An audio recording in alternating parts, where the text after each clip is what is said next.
What's up, guys? I'm William, and welcome to Grade the Content. Um, so, what I'm gonna be doing on this channel is taking a deep dive into the world of movies and TV shows, including industry news and the latest trends, as well as reactions to movie trailers and reviews. I'll also regularly post video essays where I will analyze films from all over the world, including African films, Asian films, and of course Hollywood. Since the channel is brand new, if you're interested in going on this journey with me, hit the like button and of course subscribe and hit the notification bell. Now let's get started with today's topic. Today I want us to discuss this new streaming service or streaming war or whatever it is they're calling it these days. I think it's extremely interesting. Recently, NBCUniversal just named its upcoming streaming service, and apparently it's called Peacock. I have no idea where that name is coming from, but it's pretty interesting. So let's get into it. It seems that they are taking this approach that I've seen recently, which is kind of leveraging the IP that they have already and then just trying to bring back as much of it as possible.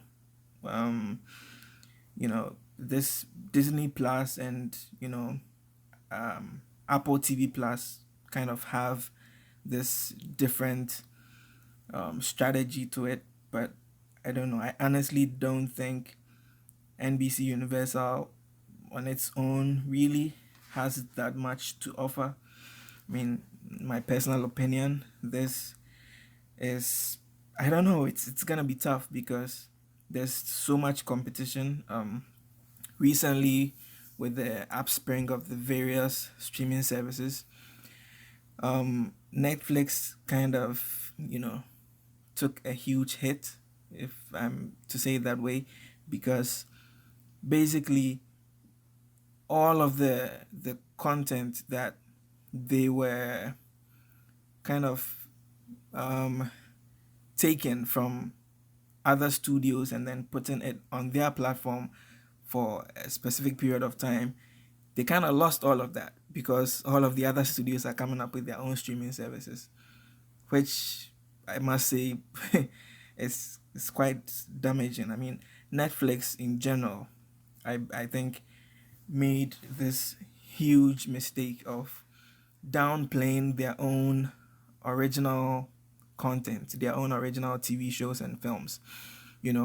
They, instead of focusing on creating content, original content that other people would, would, or content that would become, recognizable and then sticking to it, they instead went the route of just making one or two seasons and then just canceling TV shows here and there. And now they are struggling to, get content because everybody's taking their content away, which is quite interesting.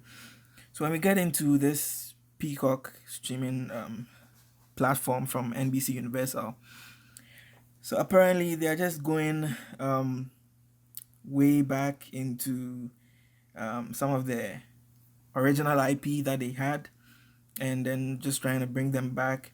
They're even bringing back AP Bio, which honestly, if you ask me, I would say it doesn't look very good because it's like they're trying to scrape the barrel to get every single,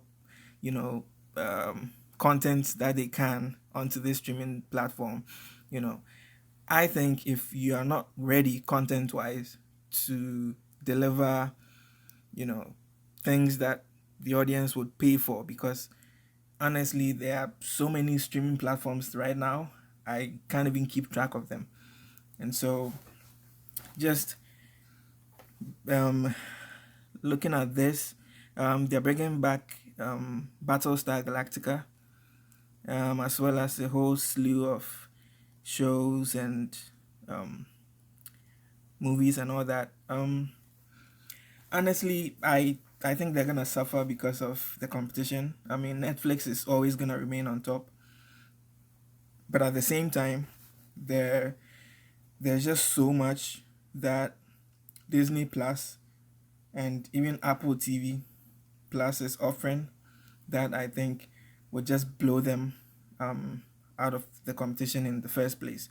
So I think it's gonna really take a while for them to kind of find their footing, you know. So yeah, let's the interesting thing with um Disney Plus is Disney has this huge collection of movies and TV shows that people are already so familiar with.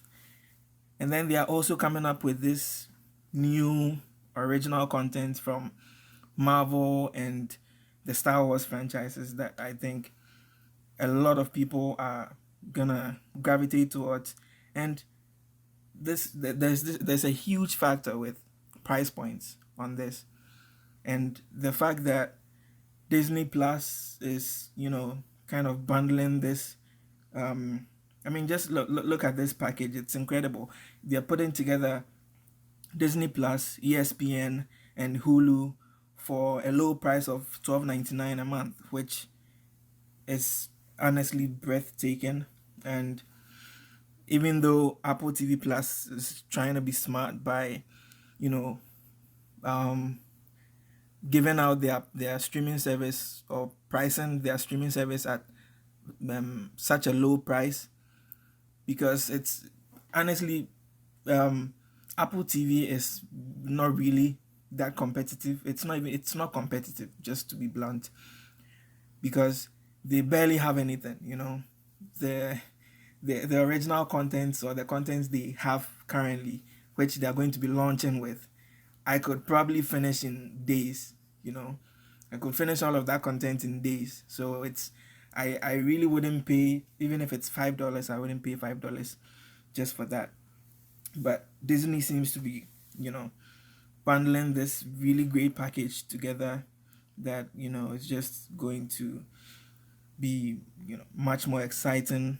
And yeah, I mean, just looking at this, they have, you know, every MCU film, you know, every Marvel animated um, series, you know, they have all the Star Wars films, and it's insane. The, you know, Star Wars movies, TV shows, all the movies from Pixar, all the movies from Disney animated, the classics, you know, it's just, and this is content that people are already very familiar with, which is going to drive the traffic to the new Disney Plus streaming service. And also, it's the, you know, the draw of the new content. I mean, everybody wants new Star Wars, and The Mandalorian looks like it's going to be so good. And just knowing that you have all of that content, and another smart move that Disney Plus is doing, which is trying to get more people to pay, like, to pay for the content in like a year or 2 year bundles, you know, at a go. It's also going to be a huge factor in terms of um, having the customer base for, you know, such a long period of time. So yeah, so I think the streaming wars are quite interesting, and hopefully I guess November is just right upon us, and we're gonna see how all of that turns out. Okay, so let's move on to the Suicide Squad. So recently, James Gunn kind of tweeted out this the casting of his upcoming DC film, The Suicide Squad, and yeah, he pretty much confirmed the cast, and it's quite interesting. Although it's clear that most of the cast are gonna be killed off, because in his tweet, he did say don't get too attached, which I'm guessing we all know what that means. So yeah, I mean it's quite interesting. This cast, there are some of the old cast members from David Ayer's Suicide Squad, and then a lot of new cast as well. And I think DC is really lucky to have James Gunn, and I'm just waiting to see some images, when shooting starts, at least some images to be able to see what's going on and how good the cast looks, and then yeah, it seems pretty interesting. So let's see how that goes. So the last bit for this video is Birds of Prey, which is personally very, very interesting.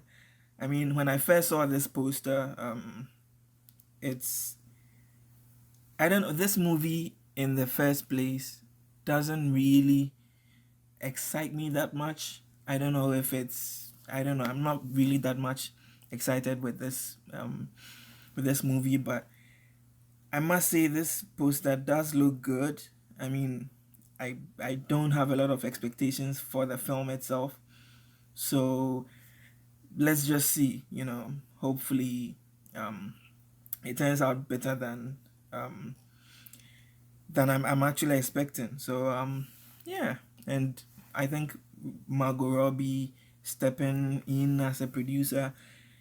Sometimes when these actors get into the position where they can actually act as producers on films, sometimes they really don't take advice, and they kind of take projects onto, they kind of take ownership of projects, and it doesn't always end up well. So I'm just hoping that at least Birds of Prey turns out to be a watchable film, and not some of the disappointing films from DC that we've seen in the past. So yeah, so guys, that's just about it for today's episode. So pretty much this is the one of the formats for the videos I'll be making on this channel, and this kind of video is primarily for weekly movie news. It could be daily, depending on how much news pops up on the internet. I will be taking a deep dive into the various news that pops up, and then yeah, so if you haven't already, please hit the subscribe button. There are a lot more videos lined up. I've already posted another video on the channel. It has a more video essay format. It's a video that I made quite a while ago, and I just thought it would be interesting to post it.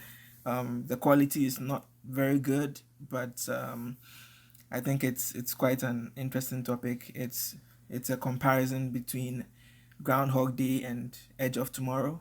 So if you are interested in that, you can click on to watch that video. And thank you for watching, and I hope you stick around as I plan on uploading a lot more videos from this week. And thank you for watching, and see you next time.